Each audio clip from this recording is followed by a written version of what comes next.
Voltamos, pessoal, para a nossa segunda parte do nosso encontro, da nossa primeira aula de resolução de questões. Como a gente falou, a partir de hoje, você vai ter vários vídeos que serão disponibilizados um por dia, sempre às 14 horas, para você poder depois assistir, reassistir, enfim. Compartilhe aí com o pessoal, estude bastante, porque eu tenho certeza que isso vai ajudar você na hora da prova de primeira fase, que é a nossa expectativa aí que essa prova aconteça ainda no mês de outubro, tá bom? Vamos aí acompanhando as nossas redes sociais, as informações que a própria OAB vai divulgar para que a gente avise vocês da informação mais correta e com mais antecedência possível, de acordo com as informações que a própria OAB for divulgando, tá bom? Bom, vamos lá? A gente parou no nosso bloco anterior falando a respeito do poder de polícia, né? Que é um poder muito importante para nós e para a prova, inclusive, né? A gente viu a primeira característica do poder de polícia, que é aquela questão da autoexecutoriedade, né? Eu posso executar o ato,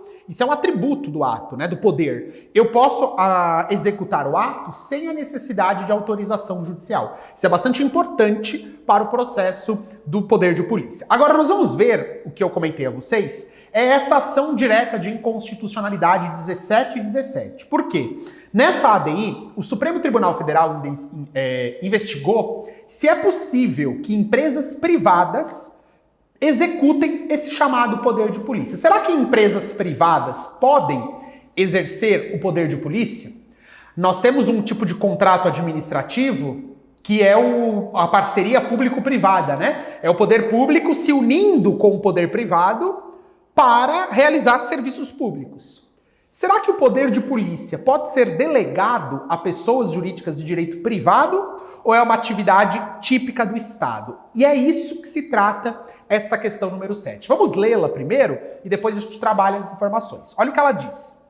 Determinado município resolve aumentar a eficiência na aplicação das multas de trânsito e, após um procedimento licitatório, contrata a sociedade empresária Cobra Tudo para instalar câmeras do tipo radar, que fotografam infrações de trânsito, bem como disponibilizar agentes de trânsito para orientar os cidadãos e aplicar multas. A mesma empresária ainda ficará encarregada de criar um conselho de apreciação das multas, com o objetivo de analisar infrações e julgar os recursos administrativos. Sobre o caso, assinale a afirmativa correta. Então veja só, pessoal. Quando eu falo em poder de polícia, o Supremo determinou que o poder de polícia, na verdade, ele é um ato praticado em 3 etapas. Então eu tenho aqui, como primeira etapa, a criação da norma, tá? Vou colocar aqui, ó. Opa, deixa eu apagar para ficar melhor. Primeira etapa seria a criação da norma, criar a regra jurídica. Depois eu tenho a fiscalização, para saber se você está praticando o ato de forma correta. E depois eu tenho a aplicação da sanção.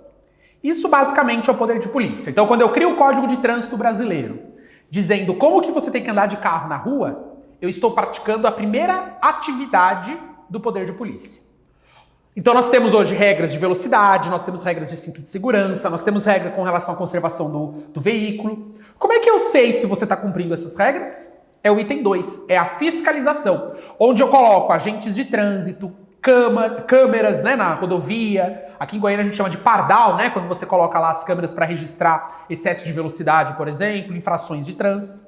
E se você não cumprir a regra, o que eu faço com você? Sanciono, né? Você recebe uma cartinha do Departamento de Trânsito avisando que, em razão do descumprimento de um ato previsto em lei, você vai ser sancionado por meio de uma multa, né? A sanção em direito administrativo, ela é pecuniária, você vai pagar um valor para aquilo, em razão do descumprimento da regra. Bom, o que o Supremo disse? Basicamente, o poder de polícia, ele é uma atividade do Estado. Então, ele só pode ser realizado por pessoas jurídicas de direito público. De quem que eu estou falando? Entes federativos, autarquias e fundações públicas. Somente pessoas jurídicas de direito público podem exercer o poder de polícia. Entes federativos, né? União, Estado, DF, municípios, autarquias e fundações públicas. Porém, o Supremo disse que esse ato aqui, ó, de fiscalização, ele pode ser delegado a pessoas jurídicas de direito privado, tá? Então, portanto, não tem problema nenhum delegar atos de fiscalização. Aplicação de sanção não pode. Criação da norma também não pode, porque isso é atividade típica de Estado. Mas o que você pode é delegar a atividade de fiscalização. Lembra que eu comentei no início da questão a respeito da parceria público-privado, a PPP? Nós temos uma lei, que é a Lei 11.079, e a Lei 11.079, ela estabelece exatamente a parceria público-privado. E lá ela diz que o poder de polícia não pode ser delegado numa parceria público-privada. Quando eu falo poder de polícia, eu estou falando do conceito amplo. Criar norma, fiscalizar e também sancionar. Agora, se o enunciado da questão disser que a empresa só vai fiscalizar, aí pode, ok? Aí não tem problema. Voltando aqui para o nosso enunciado, a empresa cobra tudo, que essa empresa que foi contratada mediante uma licitação, ela não vai apenas instalar radares que fotografam infrações de trânsito, ela também vai analisar recursos administrativos. Ela criou um conselho, olha o que diz aqui enunciado, né? Cadê aqui, ó? O Conselho de Apreciação de Multas. Isso não pode, doutores. Apreciação de multa é uma atividade do Estado, pessoa jurídica de direito público. Então, portanto, a fiscalização pode, mas a atividade de apreciação de multas não. Vamos olhar as alternativas? Letra A. É possível a contratação de equipamentos eletrônicos de fiscalização, mas o poder decisório não pode ser transferido à empresa. Perfeito, né? Me parece que a alternativa certa seria a letra A. Vamos ver a letra B? Não é cabível a terceirização de qualquer... É cabível, né? Então o enunciado aqui no não está errado, porque é cabível a atividade de fiscalização. Essa é cabível, tá? A atividade de fiscalizar é cabível. C. A contratação, a princípio, é legal, mas somente permanecerá válida se o município comprovar que a terceirização aumentou a eficiência. Nada a ver. D. Não é possível delegar a instalação e gestão de câmeras do tipo radar, mas é possível delegar a gestão do conselho? É o contrário, né, doutores? Aqui seria ao contrário. Eu delego a atividade de fiscalização, mas não delego a atividade de gestão de multas, tá? É exatamente o contrário. Então, portanto, a alternativa certa seria a letra A. Então, marque aí na questão número 7, a letra A como alternativa correta. Maravilha?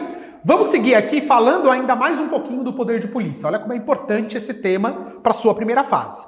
Olha só o que diz a questão número 8. A autoridade competente em âmbito federal, no regular exercício do poder de polícia, aplicou à sociedade empresária Soneca uma multa em razão do descumprimento das normas administrativas. Lembra que eu falei que a principal sanção do poder de polícia, em regra, ela é pecuniária, pagamento de multas. Inconformada, a sociedade Soneca apresentou um recurso administrativo ao qual foi conferido um efeito suspensivo. Doutor, isso aqui é importante. A maioria dos recursos administrativos tem efeito suspensivo, tá? Então, a gente vai aprender depois que em licitações tem recurso com efeito suspensivo. Quando eu quero reclamar de uma multa de trânsito, tem efeito suspensivo. Uma multa tributária tem efeito suspensivo. Sendo certo que não sobreveio qualquer manifestação do seu superior hierárquico responsável pelo julgamento após o transcurso do prazo de 80 dias. Vamos olhar aqui, ó. A prova trouxe um prazo de 80 dias. E aqui eu faço um esclarecimento. Doutores, a lei que fala, a lei genérica que trata sobre prazos de processo administrativo é a Lei 9784 de 99, tá? Lei 9784 de 99. Essa lei, ela estabelece lá no artigo 59, no seu parágrafo 1º, que, em regra, a administração ela tem um prazo de 90 dias para responder, tá? Isso é no mundo da lice da lei, né? A gente sabe que na prática esse prazo não é respeitado, mas é o que diz o artigo 59, parágrafo 1º. Se a lei não trouxer um prazo diferente, o prazo de resposta de um recurso administrativo são de 90 dias. Lembrando que essa lei, ela é aplicável a nível federal.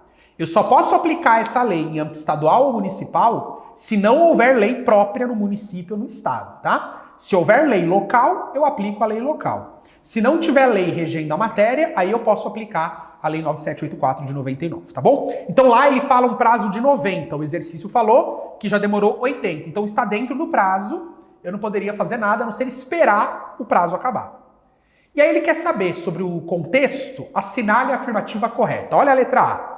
Não se concederá mandado de segurança para invalidar a penalidade de uma multa aplicada à Soneca S.A., submetida a recurso administrativo provido de efeito suspensivo. Galera, qual que é a ideia?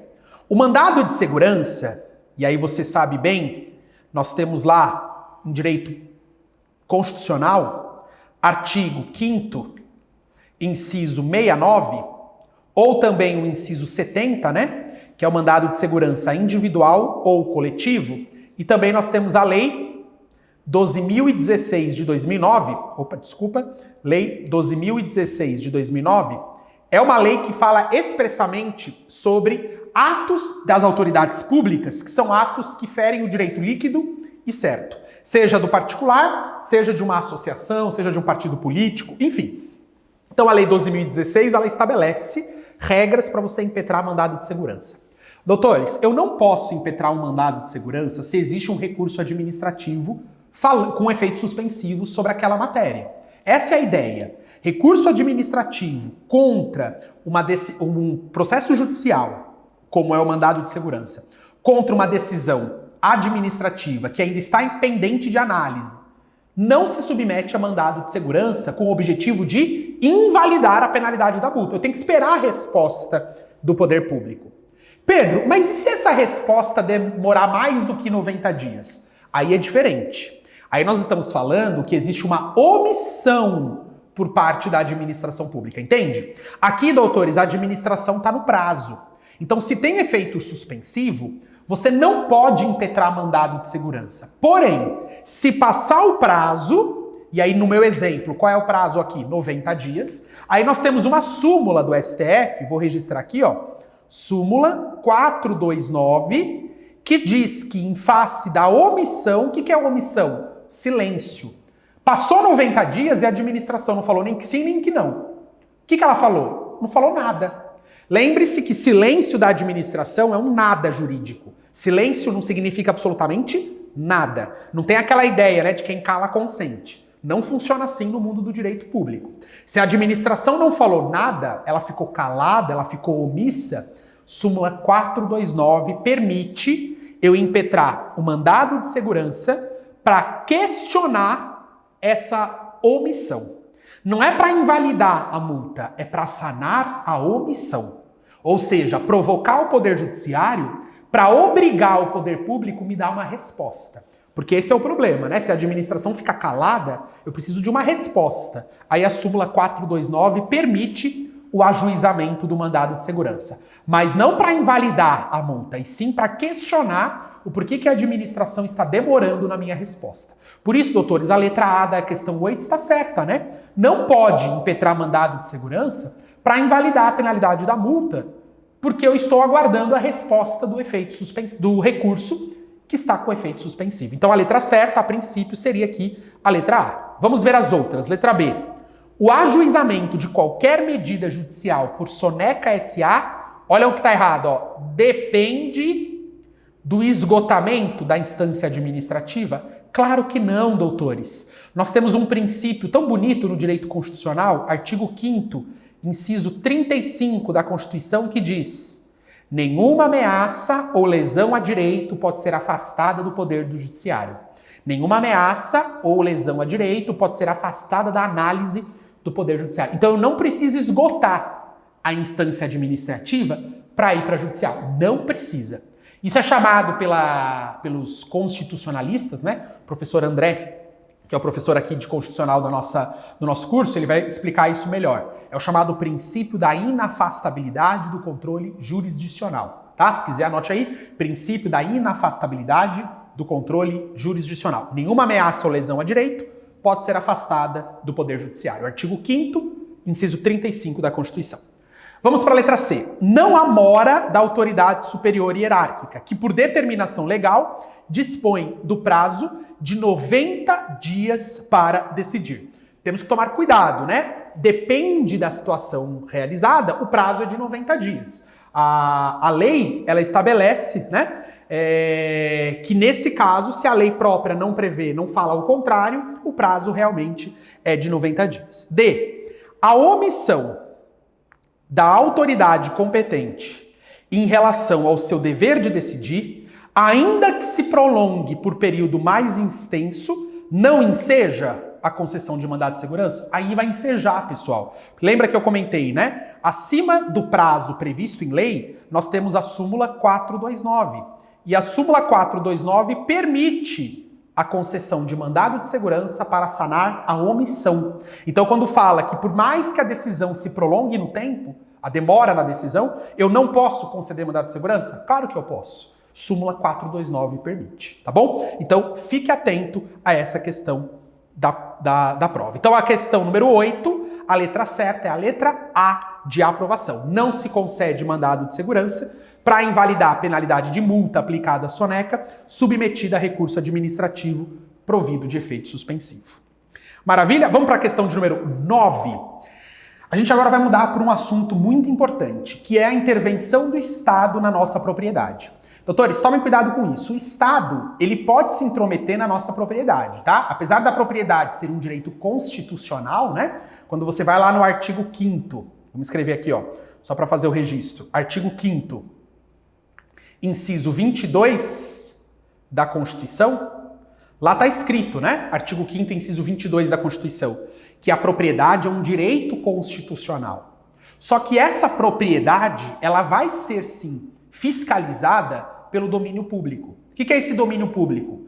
A permissão que o Estado tem de olhar para o nosso patrimônio e verificar se a gente está atendendo a função social. Se você tiver aí no artigo 5º, olha o inciso 23. O inciso 23 ele fala que toda propriedade tem que cumprir a sua função social. E é exatamente isso que a gente tem que tomar cuidado quando a gente usa a nossa propriedade. Por isso, doutores, o Estado, ele pode sim intervir na nossa propriedade. Veja só que interessante aqui a questão número 9. Oscar, ele é titular de uma propriedade, de um terreno adjacente a uma creche particular. Aproveitando a expansão econômica da localidade, decidiu construir em seu terreno um grande galpão. Oscar iniciou as obras, aí veja, sem solicitar à prefeitura a necessária licença para construir, usando material ainda de baixa qualidade. A propriedade é dele, pensa ele que pode fazer qualquer coisa, né? Do jeito que ele acha melhor. Ainda durante a construção, a diretora da creche notou que a estrutura não apresentava solidez e corria o risco de desabar sobre as crianças. Imagine o que isso poderá provocar. Ao tomar conhecimento do fato, a prefeitura do município inspecionou o imóvel e constatou a gravidade da situação. Pode a prefeitura inspecionar o imóvel? Pode, doutores, porque nós estamos diante do domínio público. Mesmo a propriedade sendo privada, a administração pode sim fazer essa inspeção. Após a devida notificação de Oscar, a estrutura foi demolida. Doutores, se a prova falar para você demolição, isso é poder de polícia, tá? Pode colocar aí como sinônimo demolição, certeza que a resposta vai ser poder de polícia. Guarde, interdição, apreensão, demolição, fiscalização, isso é poder de polícia. Assinale a afirmativa que indica qual instituto do direito administrativo que autoriza a atitude do município. Doutores, qual que é o instituto? Sem dúvida nenhuma, poder de polícia, letra B. Tombamento é quando eles querem fazer a preservação do imóvel, né? Vamos aqui só registrar. Tombamento, eu não quero demolir o seu imóvel, né? Eu quero preservar. Então, imóvel que revela valor artístico, histórico ou cultural, eu quero fazer a preservação. Então, eu não vou demolir, pelo contrário, eu vou preservar. Ocupação temporária é quando eu quero fazer a utilização de um imóvel privado por interesse público. Eu quero utilizar o imóvel privado para atender um interesse público. Dá um exemplo, Pedro. A gente está em época de eleição agora, né? Daqui a pouquinho começa as propagandas eleitorais, né? Se não for postergado em razão da pandemia. Eu preciso de uma escola privada para fazer a instalação de uma zona eleitoral. Há um interesse público, A escola é privada, então eu vou pedir a ocupação temporária. Eu, poder público, vou ocupar o seu terreno, a sua escola, que é uma escola particular, para instalar ali, temporariamente, uma zona eleitoral. Ah, eu preciso de um terreno privado, terreno particular, para colocar maquinários que vão ser utilizados numa obra pública. Então eu faço uma ocupação temporária, tá? E o pior das intervenções é a desapropriação, né? Quando eu vou fazer a transferência da propriedade para o Estado. Eu vou perder a minha propriedade para o Estado, né? Transferência da propriedade para o Estado. Aqui já era, eu perco a minha casa e transfiro ela para o Estado. Pedro, o que eu ganho com isso? Uma indenização prévia, justa e em dinheiro, né? Isso está lá no artigo 5º da Constituição Federal, inciso 24, estabelece que você vai ser indenizado pela perda da propriedade. Então fica tranquilo que você vai receber uma grana para compensar a perda da propriedade. Ocupação temporária e tombamento não paga a indenização, a não ser na ocupação temporária que eu verifique algum tipo de dano, né? Aí sim eu posso pagar, mas a regra é que a mera ocupação temporária ou tombamento, isso não paga nenhuma indenização. Tranquilo? Então falou em demolição, poder de polícia, questão 9, letra B de bola. Vamos avançar aqui para a questão de número 10. Determinado município é proprietário de um extenso lote localizado numa área urbana, mas que não vem sendo utilizado pela administração há anos. Veja, quem é dono da propriedade é o município, mas o município não usa a propriedade. Aí vamos relembrar, como eu chamo aquele bem que é do governo, mas que não é usado para nada? O governo não usa aquele patrimônio para nada. Como que eu chamo isso? De acordo com a nossa matéria, isso a gente chama de bem dominical, tá? O que é um bem dominical? Não é um bem que você usa de domingo. É um bem dominical, é aquele bem que não está sendo usado para nada. É um bem público, mas ele não tem função pública. Artigo 99, inciso 3 do Código Civil. Artigo 99, inciso 3 do Código Civil. Patrimônio que eu não uso é dominical. Em consequência do abandono, o imóvel foi ocupado por uma família de desempregados, que deu à área uma função social. Imagina, né? Terreno abandonado, chega uma família e invade o terreno. Isso a gente chama de esbulho, né? Quando você invade uma propriedade sem autorização. O poder público teve ciência do fato, mas como se tratava do final da gestão do então prefeito, não tomou qualquer medida para que o bem fosse desocupado. A situação perdurou, olha, doutores, por 30 anos, até que o município ajuizou a reintegração de posse. Como a gente chama no direito privado, quando eu me ocupo de um terreno que não é meu por muitos anos? Como que a gente chama isso? Uso capião, né? Quando eu tenho lá uso capião, não é uso campeão, né? Uso capião, previsto no Código Civil, lá no artigo 1238, que fala, quando eu me aproprio de um terreno por muito tempo, eu posso pedir o uso capião, a posse e a propriedade desse terreno. Doutores, só que tem um problema aqui, o terreno é público. Terreno público não pode se submeter ao uso capião. Você pode usar um terreno público por 80 anos, por 100 anos, mas nunca ele pode ser passível de uso capião. Só posso pedir o uso capião de um imóvel, ou seja, pela propriedade, né, pela posse mansa e pacífica no curso de um tempo, eu posso pedir o uso capião desde que seja terreno privado. Terreno público, e aí como é que eu sei, Pedro, quando o terreno é público?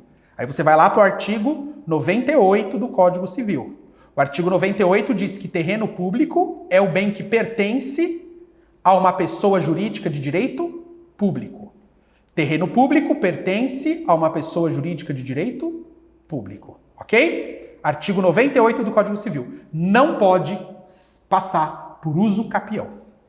Então, olha o que diz a letra A. O terreno não estava afetado a fim público, razão pelo qual pode ser adquirido por uso capião? Jamais, doutores. Mesmo um bem dominical, ele não pode sofrer uso capião. B. O terreno é insuscetível de aquisição por meio de uso capião, mesmo sendo um bem dominical. Perfeito, né? Mesmo sendo um bem dominical, ele não pode passar por uso capião. Vai a minha dica aqui para você. Leia, por gentileza, os artigos 98 até 102 do Código Civil. Isso cai muito na nossa prova de direito administrativo. Apesar de eu estar falando do Código Civil, isso cai bastante na nossa prova. Doutores, guarde isso. Qual é a única diferença de um bem dominical? O que é bem dominical? Bem público sem uso, para os demais tipos de bens públicos, como bens de uso comum e bens de uso especial. O bem dominical ele pode ser alienado. Essa é a única diferença. Bem público dominical pode ser alienado. Artigo 102 do Código Civil. O que significa? Ele pode ser vendido, ele pode ser doado, mas não pode uso capião. Uso capião nunca sobre bens públicos, tá? Nunca. Jamais. Agora, alienação, vender o terreno público eu posso, desde que ele seja um terreno público dominical. Imagina uma ambulância quebrada. Posso vender. Imagina um computador quebrado, um computador do poder público. Posso vender. O carro do prefeito, eu não posso, porque ele está sendo usado. Assim que o prefeito deixar de usar, ele passa a ser dominical, aí sim eu posso vender. E eu posso vender para qualquer pessoa? Não, né? Já fica aqui o meu convite para você ler o artigo 17, incisos 1 e 2 da Lei 8666 de 93, que é a lei da licitação. Não existe uma prova da OAB que não caia a licitação. Todas as provas até hoje, nós já estamos no exame 32, sempre caiu uma pergunta de licitação. É a lei do capeta, né? 666 aqui, lei 66 de 93. Você tem que ler essa lei, pelo amor de Deus. E lá no artigo 17, inciso 1 e 2, fala como eu posso alienar bem público dominical. Qual é o procedimento? Você vai ver que precisa de autorização legislativa, dependendo do bem, precisa de avaliação prévia, precisa justificar por que o imóvel está sendo vendido, tem todo um ritual legal que eu tenho que cumprir, tá bom? Então a letra B está certa, né? Vamos ver a letra C. Poder público não poderá alienar a área em questão, dado que todos os bens públicos são inalienáveis? Mentira! Os bens dominicais são alienáveis, né? Então, portanto, esse todos está errado. Bem público dominical pode ser alienado. B, D de dado agora. O bem será classificado como de uso especial? Claro que não, né, doutores? Bem de uso especial é o artigo 99, inciso 2 do Código Civil. Nós estamos falando de um bem que não está sendo usado para nada, então ele é um bem dominical. É o inciso 3, tá bom? Então, portanto, a letra certa é a letra B de bola. Marque aí, questão 10, letra B, tá bom? Espero que vocês estejam indo bem, que você esteja aí acertando, e todos esses artigos, essas dicas que a gente está dando para vocês precisam, por favor, estudar depois em casa, reforçando o conteúdo que a gente está aqui passando para vocês, tá bom? Vamos a mais uma pergunta sobre intervenção do Estado na propriedade. O Estado vai se apropriar da minha propriedade ou vai criar regras para uso da minha propriedade? Olha a questão 11 sobre esse tema. Damião é proprietário de um terreno não utilizado. Se ele é o Damião, é uma pessoa privada, né? Então o terreno não é público, o terreno é privado. Mantidos para fins de especulação imobiliária. Ele é notificado pela autoridade pública uma vez que seu terreno está incluído no plano diretor do município XYZ e a lei municipal 123 determinou a edificação compulsória e a aplicação de IPTU progressivo no tempo. Então veja, é um terreno privado que não está sendo utilizado. Pedro, quando eu compro um terreno, um lote, eu tenho que dar função social? Claro que sim. Não falávamos agora há pouco do artigo 5º, inciso 23? Lá no artigo 5º, inciso 23, está escrito que todo patrimônio privado tem que ter função social. O que é isso? Você tem que dar função à sua propriedade. E aí, doutores, isso nos leva ao artigo 182, parágrafo 4º da Constituição, que trata sobre a função social. Tá? Você tem que estudar esse artigo 182, principalmente o parágrafo 4º. Porque lá ele diz assim: quando uma propriedade não cumpre a função social, a primeira coisa que vai acontecer, você vai ser notificado para cumprir a função social. Pedro, mas eu não estou nem aí. Eu não vou cumprir a função social. O que vai acontecer? Você vai ser notificado e vai passar a pagar IPTU mais caro. IPTU progressivo no tempo. Por quanto tempo? 5 anos. Eu vou aumentando o seu IPTU ao passo que você não paga, não cumpre função social. E se mesmo assim eu sou rico, vou pagar o IPTU e não vou cumprir função social, próximo passo que pode acontecer, você pode sofrer a chamada desapropriação. Então, olha aí no parágrafo 4º que são 3 caminhos. Primeiro, notificar para construir ou para vender, né? Parcelamento ou edificação compulsória. Segundo passo, se você descumprir o primeiro, eu vou pagar IPTU mais caro. Lembra o imposto do município, né? IPTU? Quanto mais tempo eu ficar sem cumprir a função social, mais caro eu vou pagar. Item 3. Se mesmo assim eu não cumprir função social, eu vou ser desapropriado. Doutores, esse vai ser o passo a passo que você vai ter. Olha o que diz a questão. Que eles determinaram a edificação compulsória e a aplicação do IPTU progressivo. Sobre as possíveis consequências, letra A. Caso não seja cumprida a notificação no prazo, o poder público procederá à aplicação do IPTU progressivo no tempo, o qual pode ser majorado indefinidamente. Errado, né? Ele pode ser majorado por até 5 anos. Tá? Até 5 anos ele pode ser majorado. Não é indefinidamente, é até 5 anos. E ele não pode alcançar o valor do bem, tá? No máximo, pode alcançar até 15% do valor do bem. Porque senão já é confisco, né, pessoal? Se eu puder aumentar quanto eu quiser, aí já é confisco, né? B. Ainda que Damião transfira o imóvel, a obrigação de edificação é transferida aos adquirentes, sem que haja interrupção dos prazos previamente estabelecidos. Perfeito, né? É o que a gente chama de obrigação propter rem, né? Vamos falar aqui no nosso juridiquês. Obrigação propter rem. É aquela obrigação que segue a coisa, não segue o indivíduo. Não importa quem é o dono, importa que o bem é o mesmo. C. O poder público municipal poderá desapropriar o imóvel de Damião mediante o pagamento de uma indenização justa, prévia e em dinheiro, que refletirá o valor da base de cálculo do IPTU. Aqui, doutores, em regra, não vai ser em dinheiro, né? Vai ser em títulos da dívida pública, tá? Não é em dinheiro, é títulos da dívida pública. E também não será de forma prévia. Eu vou poder resgatar esse dinheiro em até 10 anos. Porque a culpa é sua. Quem mandou você não cumprir função social? Então a Constituição garante que você vai ser indenizado, mas não vai ser em dinheiro e à vista, não. Vai ser em até 10 anos, mediante títulos da dívida pública. Letra D.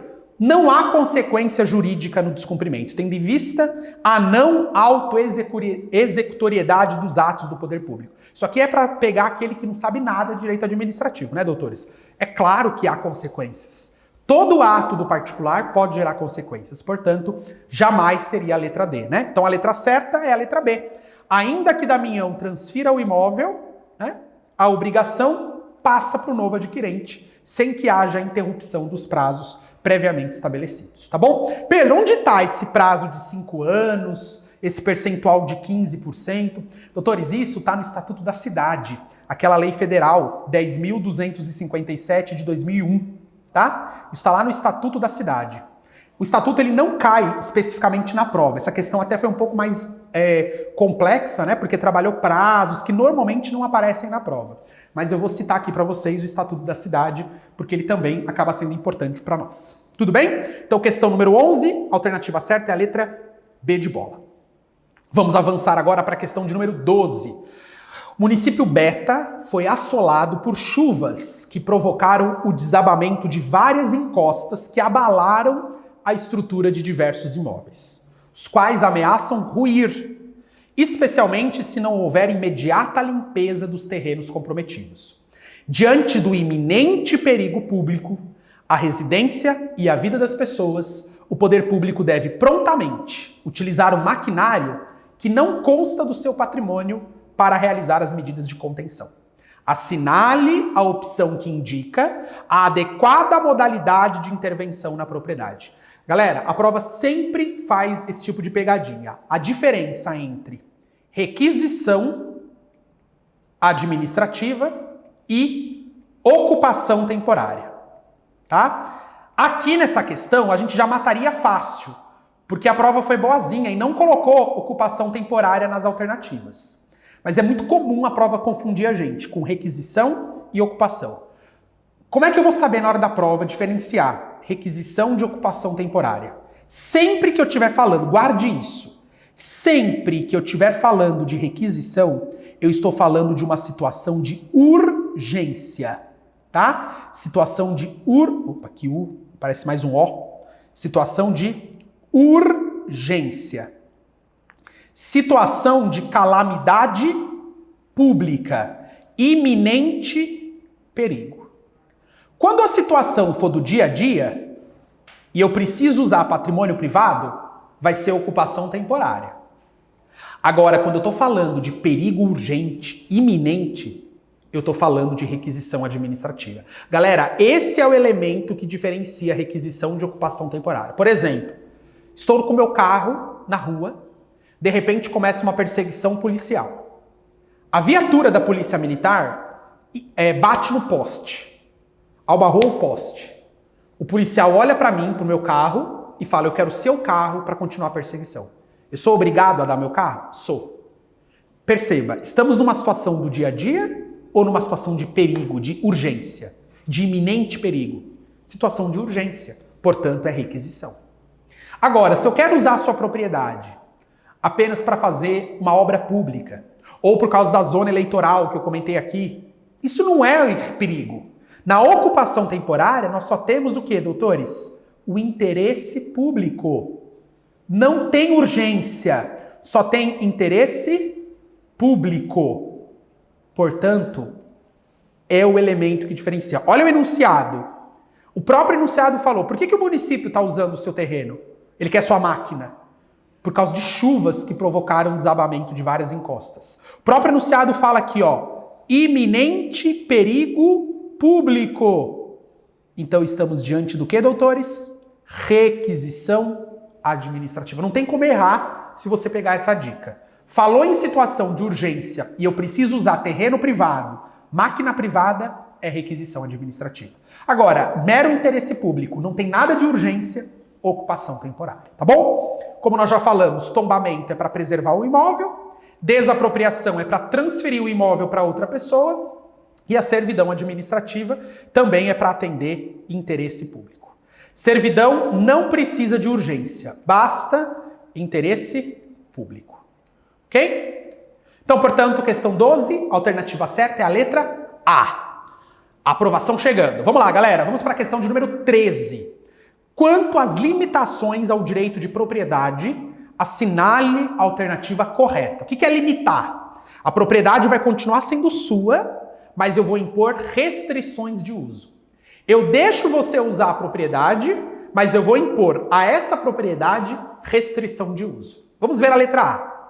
Servidão administrativa é um direito real, que incide sobre o bem imóvel, visando a execução de uma obra ou um serviço público.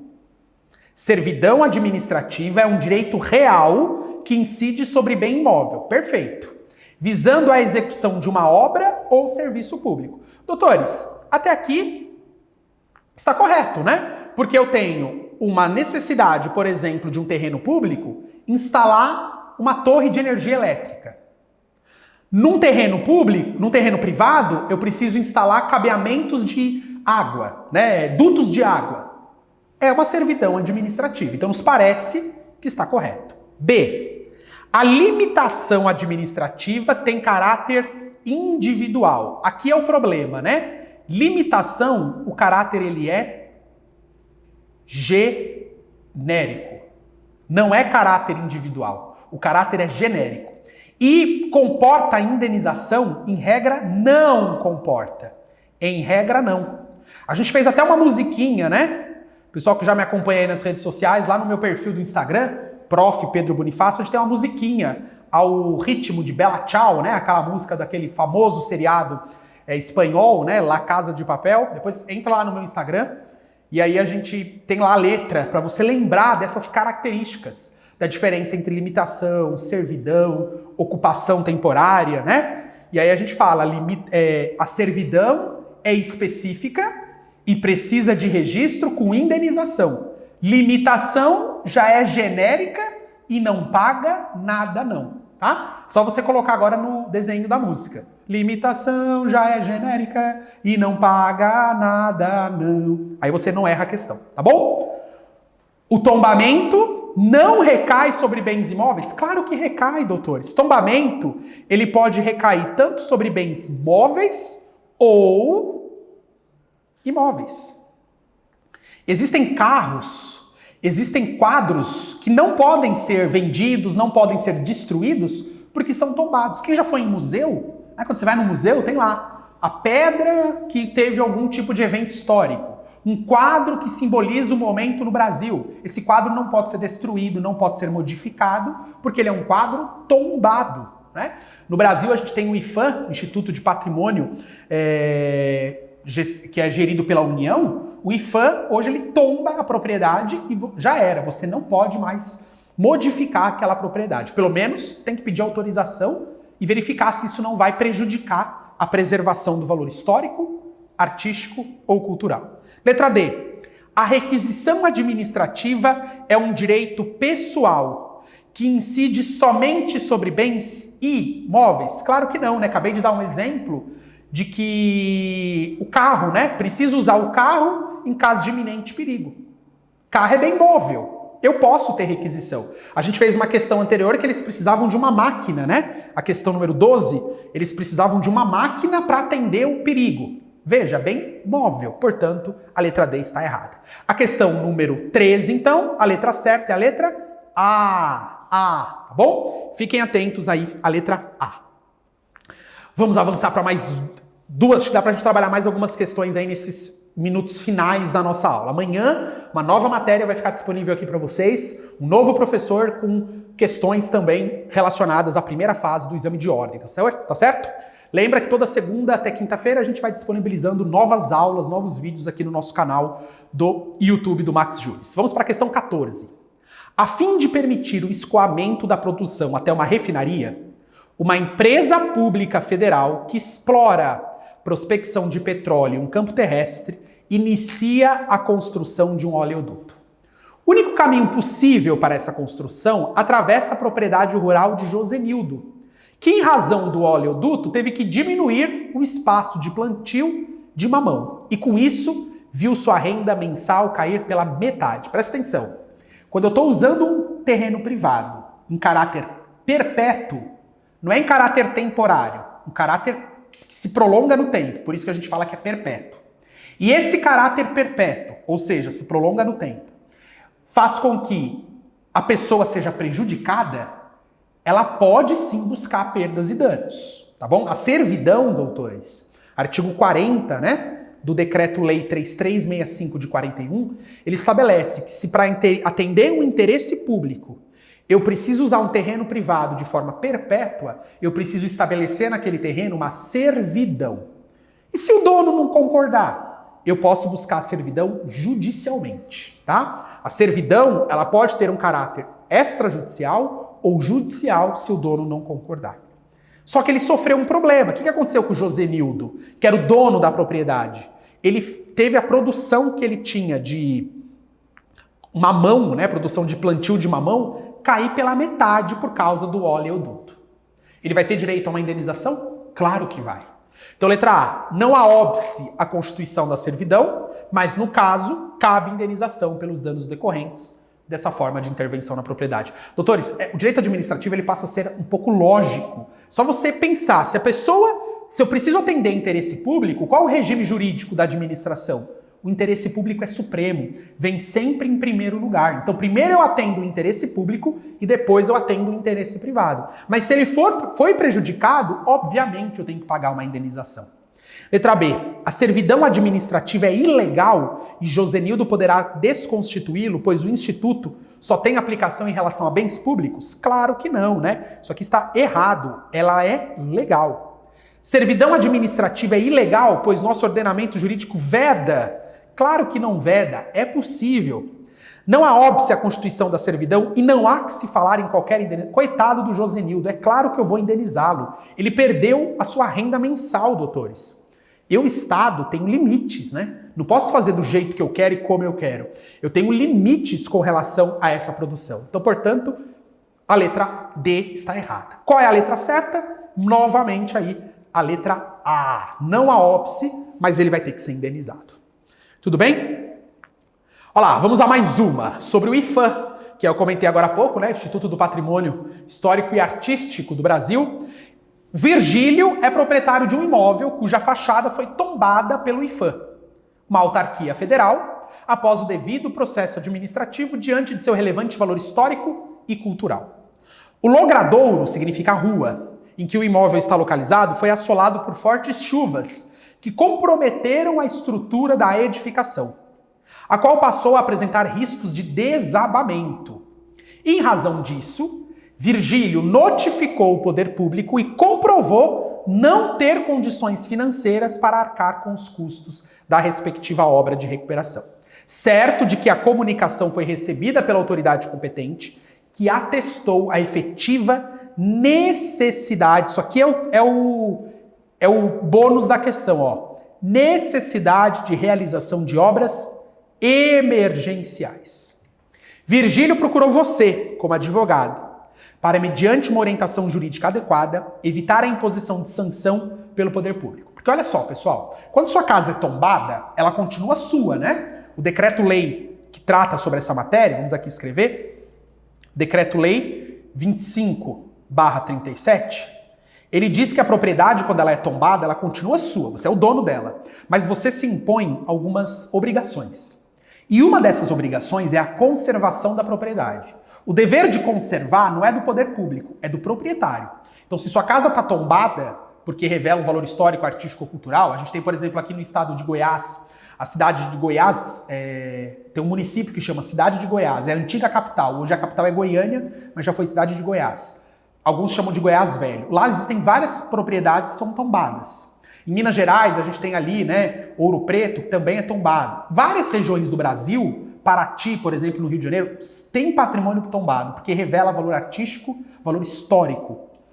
Eu, dono da propriedade, sou obrigado a conservar a minha propriedade. É meu dever conservar. O problema é que o enunciado trouxe uma situação específica, que está lá no artigo 19 do Decreto-Lei 2537. Qual é a situação? A obra ela é emergencial. O cara não tem dinheiro para pagar a obra emergencial. E por que ela se tornou emergencial? Não é porque ele não estava conservando, mas é porque teve uma chuva que acabou com a estrutura da propriedade, inclusive ela pode desabar. Nesse caso, doutores, o decreto fala o seguinte: se a obra é urgente e o proprietário não tem dinheiro para custear a obra, quem tem que arcar com isso é o ente tombador. Quem foi a pessoa que tombou a obra? Foi a autarquia federal, o IFAM. Então a União, porque é a autarquia federal, então significa que a União é a responsável pelo tombamento. Então, portanto, quem tem que pagar a reforma vai ser a União. Porque estamos falando de um tombamento federal. Se fosse tombamento estadual, era o governo do estado. Se for tombamento municipal, é o município. E por que aqui não é o proprietário? Porque nós estamos falando de uma obra emergencial. Então vamos ver a letra A. Virgílio poderá demolir o imóvel? Claro que não, né, galera? Se ele está tombado, jamais pode demolir o imóvel. Tem que preservar o imóvel.